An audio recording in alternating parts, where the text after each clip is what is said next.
la tarde, en época de coronavirus, como ya sabemos. Hoy estamos a través de Facebook Live, como siempre, momento-24, a través de YouTube, en nuestro canal Momento 24, y a través del canal 6 de HB Multiplay. Nuestro invitado del día de hoy es el senador Jorge Robledo, a quien vamos a saludar. Doctor Robledo, bienvenido, muy buenas tardes.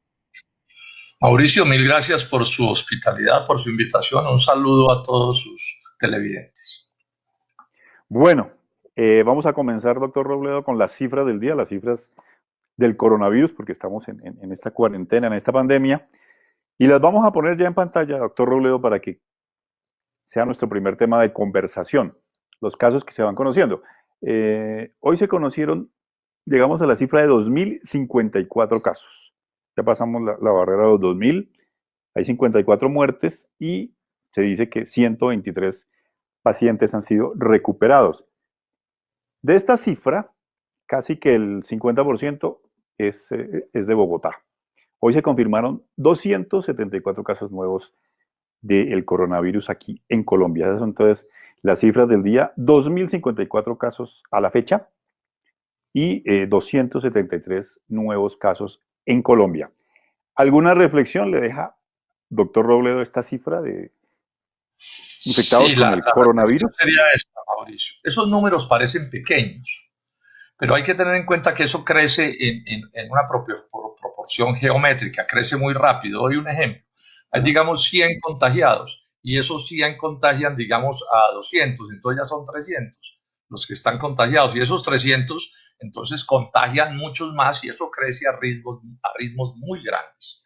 Y el que crezca el contagio a ritmos muy grandes quiere decir que los que se van a agravar, los que van a terminar hospitalizados, que no son todos, también van a crecer en proporciones Van a importantes. ir Y creciendo. eso le va a exigir al sistema de salud un esfuerzo muy grande, un sistema de salud que es débil por definición y que no está diseñado para una urgencia como esta. O sea que las cosas se están complicando. Bueno, el segundo tema del día, doctor Robledo, y para que lo vayamos alistando ahí en el máster y para que lo vayamos preparando, es el anuncio que hoy hizo la alcaldesa Claudia López sobre restringir un poco más la circulación de personas en Bogotá, en una rueda de prensa que fue a las 12 del día, y lanzó una variante. Casi todos los municipios y ciudades del país habían implementado el pico y cédula. Ella, pues, salió con su particular estilo, con un pico y género. Entonces, los hombres solo vamos a poder estar en la calle los días impares y las mujeres los días pares. Vamos a escuchar, a ver, lo que dijo Claudia López en su rueda de prensa esta mañana como a las 12 del día, aquí en este momento 24, y ya comenzamos con la entrevista con el senador Jorge Robledo. Más capacidad de UCIs y sobre todo más capacidad de testeo masivo. Quiero empezar por decir que, obviamente en cumplimiento de lo determinado por el señor presidente, vamos a extender la restricción total a la movilidad de personas y de vehículos hasta el próximo 27 de abril a las 00 horas, tal cual lo ha determinado el señor presidente, manteniendo exactamente las mismas restricciones que teníamos antes. Es decir, aunque son 37 numerales que venían de los decretos de Presidencia de la República, en la vida de verdad solo están autorizadas la movilidad de personas y de vehículos de actividades que estén relacionadas con salud, con servicios públicos, con servicios de cuidado, con abastecimiento y con domicilios. Básicamente son los 5 tipos de actividades que están exentos. De resto, todo va a tener restricciones para cumplirse. Entonces, estamos extendiendo hasta el 27 de abril y vamos a establecer, para facilitar el cumplimiento, sobre todo de la policía, que sea más fácil hacer la verificación. En otras ciudades han hecho un pico y cédula, o sea, verifican por el número de cédula quién sí puede salir o quién no puede salir. Eso es difícil de implementar en una ciudad del tamaño de Bogotá, pero además pone en mayor riesgo a nuestros policías, porque tiene que entrar en contacto con cada persona, pedirle la cédula, verificar el número de cédula, volvérsela a devolver. De manera que aquí vamos a hacer, en el caso de Bogotá, una restricción quienes tengan que salir a mercar. ¿Qué nos dicen las encuestas de Bogotá? Que la gente está saliendo o porque está en alguna de las actividades de cuidado, de salud, de abastecimiento, de domicilios, de servicios públicos que están autorizadas para trabajar, o que están saliendo porque necesitan hacer compras. Quien necesite hacer compras, quien esté en una fila en cualquier sitio, a partir del próximo lunes solo podrán salir los días pares las mujeres. Hombre que no esté en una actividad autorizada y que veamos en la calle será multado en los días pares. Y en los días impares solo podrán salir hombres. Es decir, aquí habrá una restricción y un control aún más estricto para quienes necesiten salir a hacer compras o retirar dinero en los establecimientos financieros que siguen operando o cualquier tipo de fila, cualquier tipo de aglomeración. En un día par solo podrá haber mujeres en la calle, en un día impar solo podrá haber hombres. Bueno, ya sabemos entonces, días pares, mujeres, días impares, hombres. ¿Algún comentario le merece, doctor Robledo, esta variante del pico y género para tratar de restringir la circulación en Bogotá? Sí, Mauricio. Yo diría como tres cosas al respecto. La primera es que, así haya quienes no lo entiendan, ese confinamiento en las casas es una excelente idea. Eso es lo que hay que hacer y es lo que se está haciendo en todo el mundo. Primera idea, eso es correcto. Segunda idea, hay muchos colombianos que no entienden esto, o bogotanos en este caso, que no entienden esto y están violando esa restricción, que yo sé que crea problemas, pero la están violando. Entonces, la medida que está tomando la alcaldesa Claudia López acierta porque el separar a hombres y mujeres en los días pares e impares facilita el control, o sea, le hace más difícil la viveza a quienes violan, digamos, la restricción. La norma. Recordemos, esa restricción es vida, es menos enfermedad, es menos muerte. Entonces, me parece que ese es un esfuerzo en la dirección correcta. Bueno, lo que está sin dominar todavía hoy es inmanejable porque la situación no lo presenta así, es que todavía hay personas que necesitan salir a la calle y ahí sí no hay por el momento ninguna medida y esta medida tiene que ser social y económica, senador. Sí, esa es una dificultad que tenemos, es que el sistema económico colombiano, que es un sistema horroroso, otra vez demostrado, el del neoliberalismo, pues tiene tal cantidad de gente en el desempleo y en la informalidad que a ellos se les vuelve supremamente difícil cumplir estas restricciones. Pero bueno, eso es lo que hay que hacer, hay que quedarnos en las casas y el deber de las autoridades es hacer esfuerzos para que la gente no viole esa norma. Ahora, hay gente que la viola de gusto, ¿sí? que se inventa pretextos, son indisciplinados, no entienden, etcétera, y entonces el deber de las autoridades es hacer esfuerzos para que esa restricción se haga de la mejor manera, porque repito, ahí nos jugamos la salud y la vida. Si esto no se hace bien, son más muertos que vamos a tener en las próximas semanas. Bueno, algunos analistas económicos decían hoy que el impacto que va a tener un mes de cuarentena en la economía colombiana es más o menos de 45 billones de pesos. ¿Es más o menos eso lo que estaría afectando a la economía colombiana como tal, senador Robledo? Pues a ver, digamos, Mauricio, que calcular con precisión las cifras pues es bien difícil, ¿no? Y yo particularmente no me arriesgo a hacerlo, no tengo equipo suficiente, pero pueden ser esas las cifras, son muy grandes. Muy grandes y es fácil de entender. Es que hay un sector grande de la economía que está cerrada del todo o que está cerrada parcialmente. Pongamos ejemplos. Toda el área, por ejemplo, de restaurantes, de cafeterías, de discotecas, de cines, de bares, de aviación, eso está cerrado al 100%. O sea, ahí no se está creando riqueza de ningún tipo.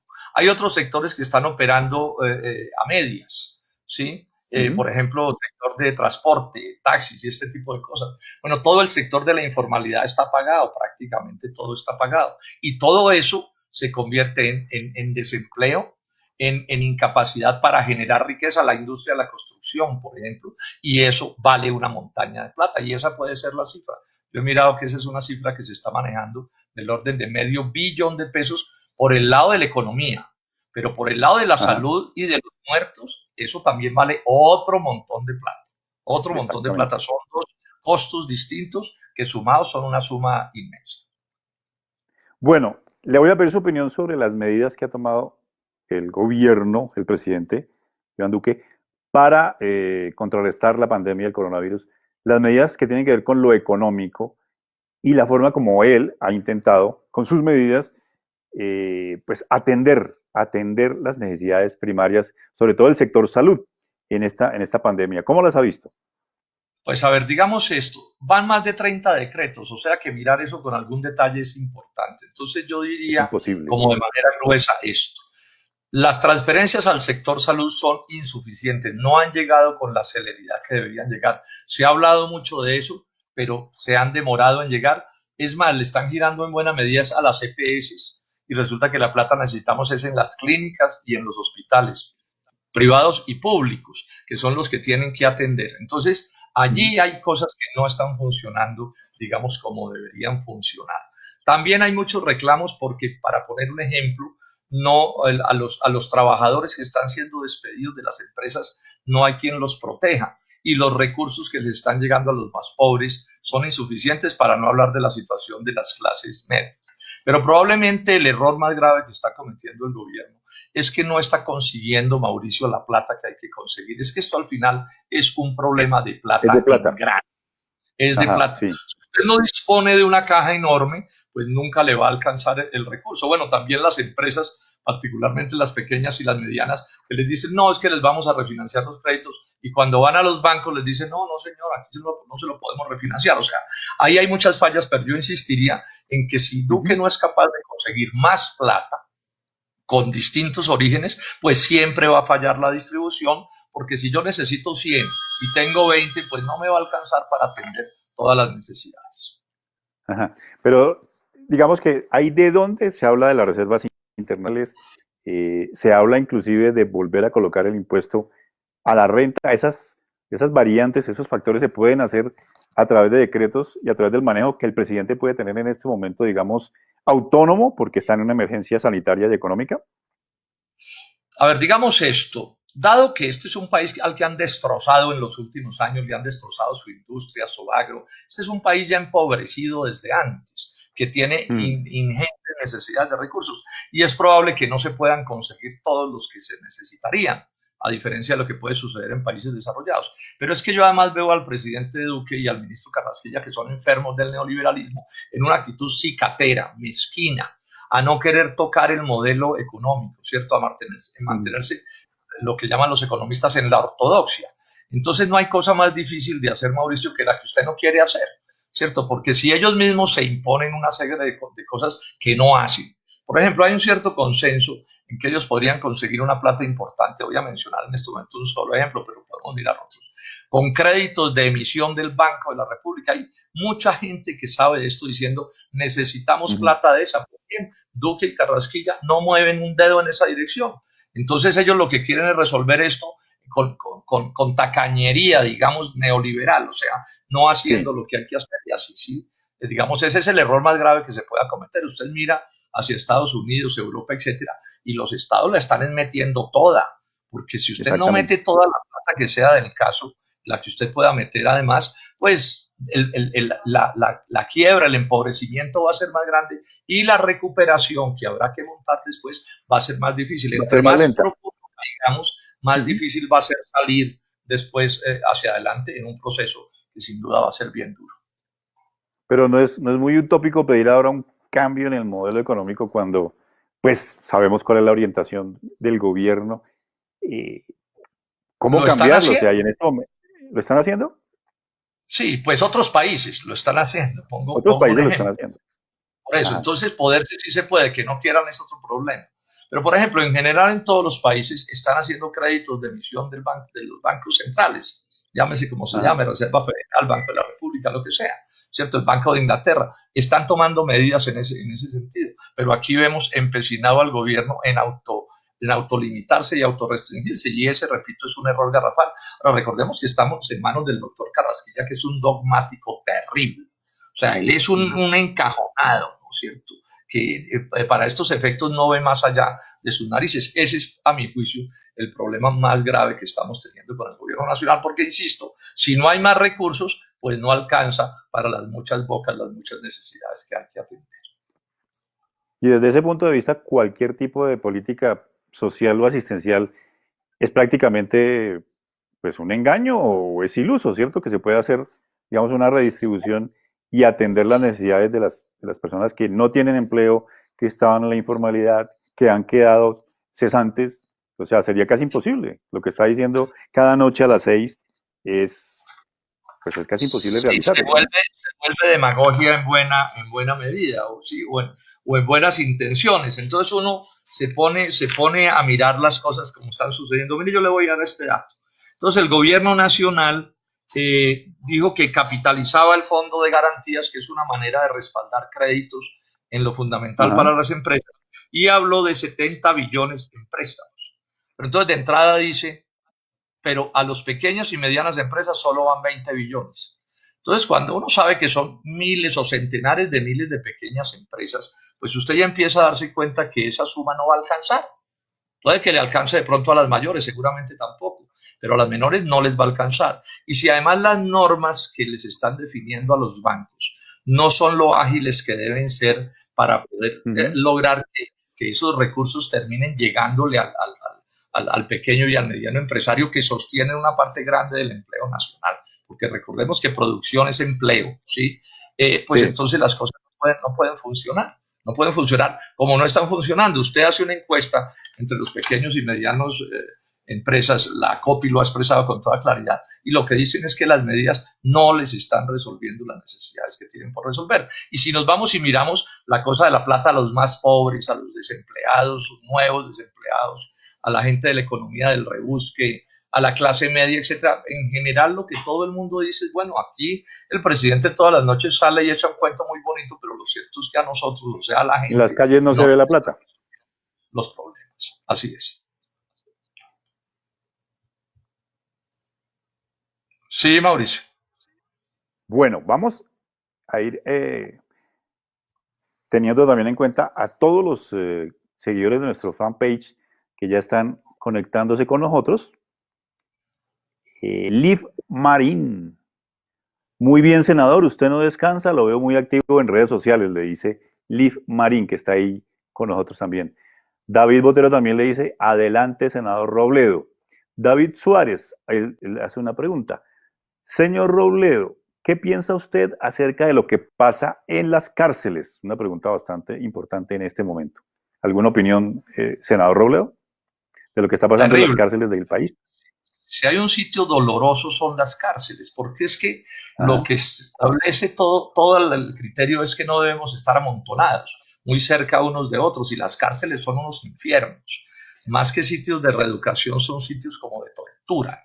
Entonces allí la situación es desesperante, tanto que vimos el amotinamiento que hubo, bueno, y una verdadera matanza, 23 muertos, pues en un santiamén. Uh-huh. Realmente es terrible lo que sucede allí. Ahora, es la historia de las cárceles de Colombia, yo insisto, más que centros de reeducación, terminaron convertidas en centros de tortura. Yo expreso mi rechazo a ese asunto. Yo, además, por razones de mi vida, mi madre, que fue especialista en asuntos de artesanías, conoció Ajá. muchas cárceles. Yo he conocido de visita cárceles, inclusive en Gorgona estuve alguna vez, y sé que las cárceles de Colombia son realmente verdaderos infiernos. Es cierto que quienes están allí pueden haber delinquido, y en ese sentido, pues la justicia tiene el derecho a sancionarlos, pero no a torturarlos. Y más cuando muchos de quienes están allí ni siquiera están condenados. Terrible lo que está pasando con esos compatriotas.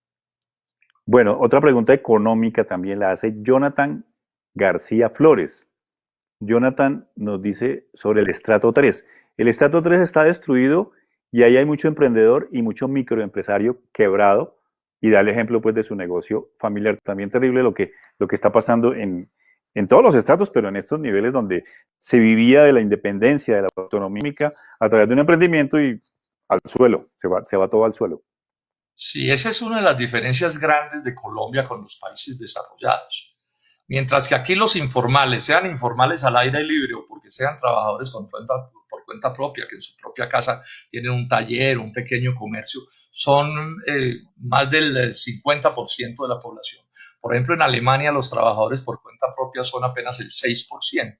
los demás son todos empleados con buenos empleos. Entonces, en Ajá. una crisis como esta, las cosas son mucho más fáciles de atender y de respaldar para ellos que los que nos ocurre aquí. Es que, digamos una cosa con toda franqueza, siempre al pobre todo se le complica más. Y este es un país que, como lo han gobernado mal, no tiene las posibilidades que debería tener. Y esos estratos 2, 3 y 4 de emprendedores están sufriendo lo indecible, yo enfatizo. Es una clase media que a duras penas sobrevive, que no tiene reservas y que no solo está empobreciéndose y sufriendo mucho, sino que está perdiendo sus patrimonios se los están comiendo, o sea, que los impactos de esto van a permanecer después de que desaparezca la pandemia. Es muy grave lo que se está pasando allí y el gobierno sin duda se está quedando corto en la atención de sus compatriotas. Hay otra pregunta que también toca el tema económico y dice en estos momentos el Estado debería, los dineros del Estado deberían ir directamente a los bolsillos, por ejemplo, de las empresas para pagar nóminas, etcétera, y no a los bancos, sino pues tratar de ayudarle a los bancos que pues no creo que estén pasando por un mal momento, doctor Robledo. Yo voy a decir algo que es un poco impopular, ¿no? Hay que velar porque los bancos no se quiebren.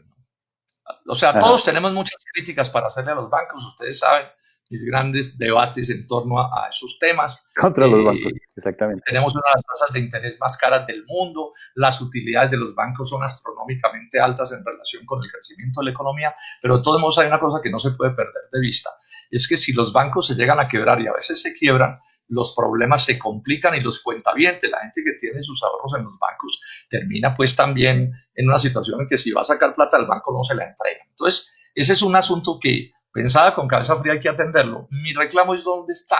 Es que yo no veo al gobierno atendiendo eso con rigor y con seriedad. Por ejemplo, el gobierno dice, démosles plata a los bancos para que tengan liquidez para prestar.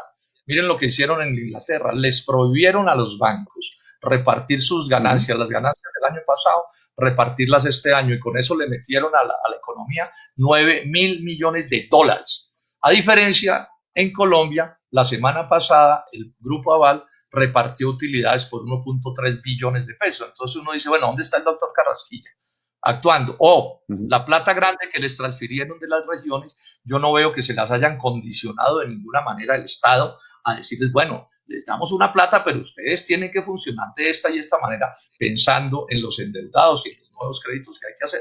Esa es la parte que a mí más me irrita. Y bueno, y otra que es obvia también, muchos recursos podrían llegarle a la gente sin necesidad de pasarlos por los bancos y ganarse esa intermediación. Entonces los bancos deben seguir funcionando, pero el Estado tiene que hacer que las cosas allí funcionen, no como funcionaban antes de la crisis, sino de una mejor manera.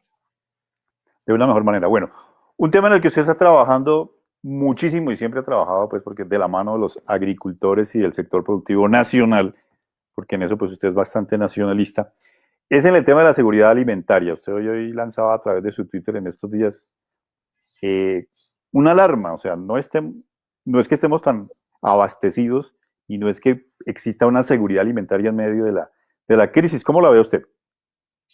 Pues a ver, dos cosas, Mauricio. La primera es esta.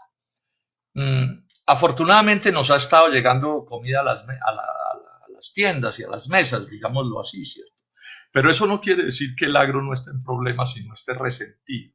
O sea, hemos visto, por ejemplo, algún video de cómo unas sandías se perdían porque no hay quien las compre y está pasando con otros productos. Los intermediarios están abusando, los productores indígenas, campesinos, empresarios incluso están en dificultades. O sea que ahí hay un problema. Pero hay un problema que se nos puede complicar más, es que si no se respaldan bien, podrían no sembrarse las próximas cosechas. O sea, en el agro uno no puede producir, digamos, maíz de un día para otro, usted tiene que hacer un proceso. Entonces, ahí tenemos una preocupación grande, también es obvio que no están atendiendo las cosas como se deberían atender, son pocos los recursos, hay muchísimas quejas como está sucediendo en todas partes. Pero además en el agro tenemos otra preocupación, la planteo y la FAO.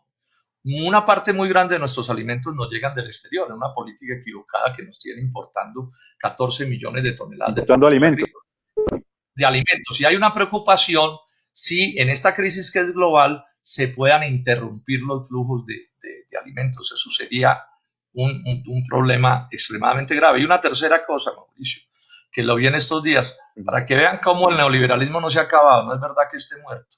Hay un documento de 12 páginas, yo lo publiqué en las redes, donde el Ministerio de Agricultura de los Estados Unidos, allá lo llaman departamento, le está diciendo a sus productores de comida procesada, aprovechen la crisis e inunden a Colombia de comida procesada. Sí, o sea, comida gringa procesada. O sea, una manera de seguirnos quitando mercado. Entonces, fíjense que mientras unos estamos preocupados en unas cosas, otros están viendo es como se aumentan sus ganancias, en este caso a costa del interés nacional de Colombia. Bueno, senador, usted tiene absolutamente reventada nuestras redes sociales hoy, muy bueno eso, y hay muchísimos televidentes y sobre todo de nuestra fanpage seguidores que están haciendo preguntas. Esta es un poquito larga, pero me parece que tiene un condimento bien importante. Dice, doctor Robledo, ¿son suficientes las medidas asistencialistas que está tomando el gobierno para paliar las consecuencias de la crisis económica que ha provocado esta emergencia? Es más, ¿podría decirse que esta emergencia es la culpable de la crisis económica? Es decir, ¿es la No, ya pandemia la culpable mencionaba de la yo algo crisis o la crisis ya venía? exacto, el punto es este, yo lo decía en algún momento, esta crisis, en el caso de, no sé, Alemania, otros países, Francia, etcétera, Japón, pues es una crisis que le cae a unos cuerpos, llamemos más o menos sanos. No es que esos países sean perfectos, pero son países con tasas de desempleo muy pequeñas, informalidad prácticamente inexistente, gente con ahorros, sistemas de salud pues mejores, etcétera.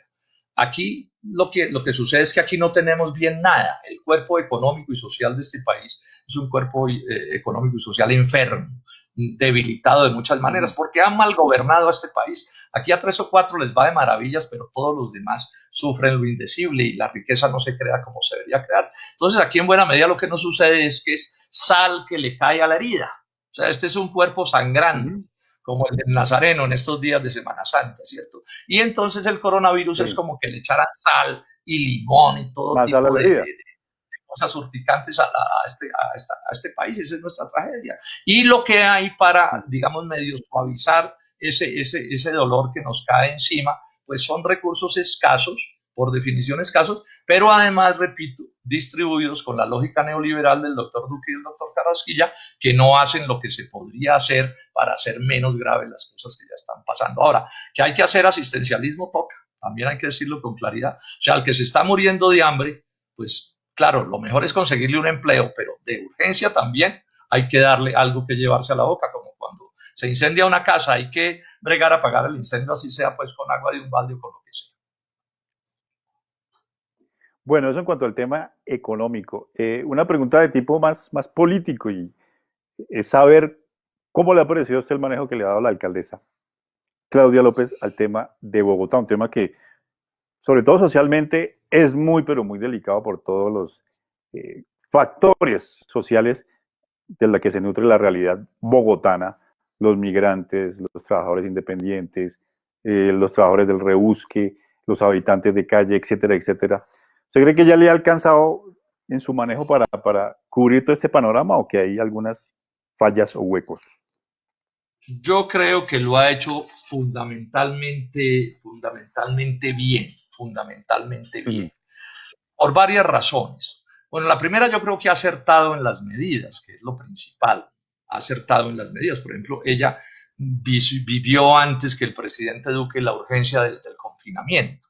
Eso es un punto súper clave en esto. Si Punto nos clave. equivocamos ahí, los problemas se complican muchísimo. Repito, así sea aburridor y haya gente que se empobrezca por estar entre sus casas. En eso acertó. El otro cosa que es evidente es la actitud de Claudia, diligente, trabajadora, echada para adelante, pendiente de los detalles, moviéndose, etcétera. Eso está muy bien porque eso le transmite la idea a los bogotanos y al país de que, bueno, que esto es trabajando y es metiendo la ficha. Para eso los elegimos. Ajá. Y lo tercero, porque lo conozco de primera mano, ha estimulado muy bien a su equipo. Ella no está trabajando sola. Sí, las entidades del distrito lo están haciendo bastante bien en medio de una situación que es muy difícil.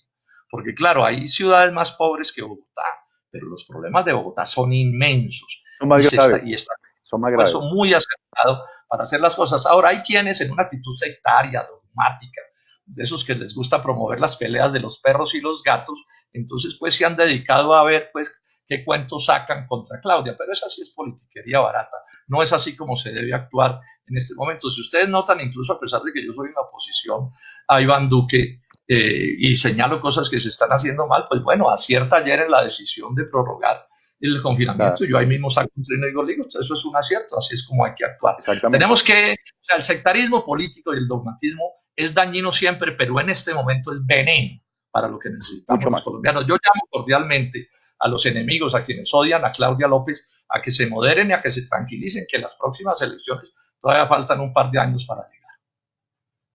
Bueno, una última pregunta para una respuesta corta, doctor Robledo, y es, al fin, que usted va a ir al Senado si abren sesiones presenciales. ¿No le jala al cuento de las sesiones virtuales? Eso se lo está preguntando también un seguidor de... ¿Qué va a Precisemos hacer esto, usted? Mauricio. Yo, o sea, yo no soy el jefe del Senado. El Senado tiene un presidente, que es Ajá. el doctor Lidio García. Yo opino y creo que son mejores las sesiones presenciales que las virtuales, por muchos argumentos que he dado, empezando por la ilegalidad. Pero al final yo voy a lo que me toque. ¿Sí? De momento estamos Ajá. convocados a sesión presencial el lunes y allá voy a estar cumpliendo con mi deber y corriendo el riesgo que toque correr. Porque si corren riesgo las fuerzas públicas, la gente de la salud, los del comercio, los transportadores, yo no veo por qué los congresistas no vamos a correr el riesgo que toque correr, pues con las precauciones que sean del caso. Pero si el día de mañana el doctor Lidio García lo que dice son sesiones virtuales, bueno, yo estaré en esas sesiones porque finalmente el que tiene la potestad para determinar cómo son las cosas es él. Yo no soy el presidente del Senado. Entonces cuenten con que yo trabajo en cualquier circunstancia y bueno, ustedes habrán visto.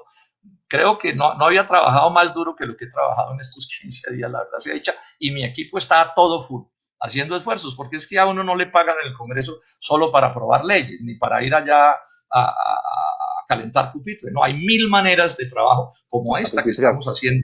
Es muy importante para el país. Bueno, muchísimas gracias, doctor senador Jorge Robledo, por estar con nosotros. Le agradecemos muchísimo estar aquí con nosotros esta tarde. A ustedes mil gracias por la hospitalidad y cuenten conmigo el día que quieran. Y un llamado a quienes nos ven. Vamos a salir adelante en medio de grandes dolores, pero a Colombia no la van a derrotar. Este país superará esto en medio de las grandes dificultades y los sufrimientos, pero sobre los países no cae el telón y sobre Colombia no va a caer el telón. Aquí no hay un fin. Vamos a seguir hacia adelante. Bueno, muchísimas gracias al senador Jorge Robledo por estar hoy con nosotros en el Café de la Tarde. Y a ustedes los esperamos el lunes, cuando será casi la cuarta semana de confinamiento, de aislamiento preventivo, pero seguiremos trabajando a full con nuestro noticiero a las 12 del día, con todos los informativos, cada minuto 24, y con el Café de la Tarde en las tardes a las 5. Muy amables, muchas gracias, y que tengan una reflexiva Semana Santa.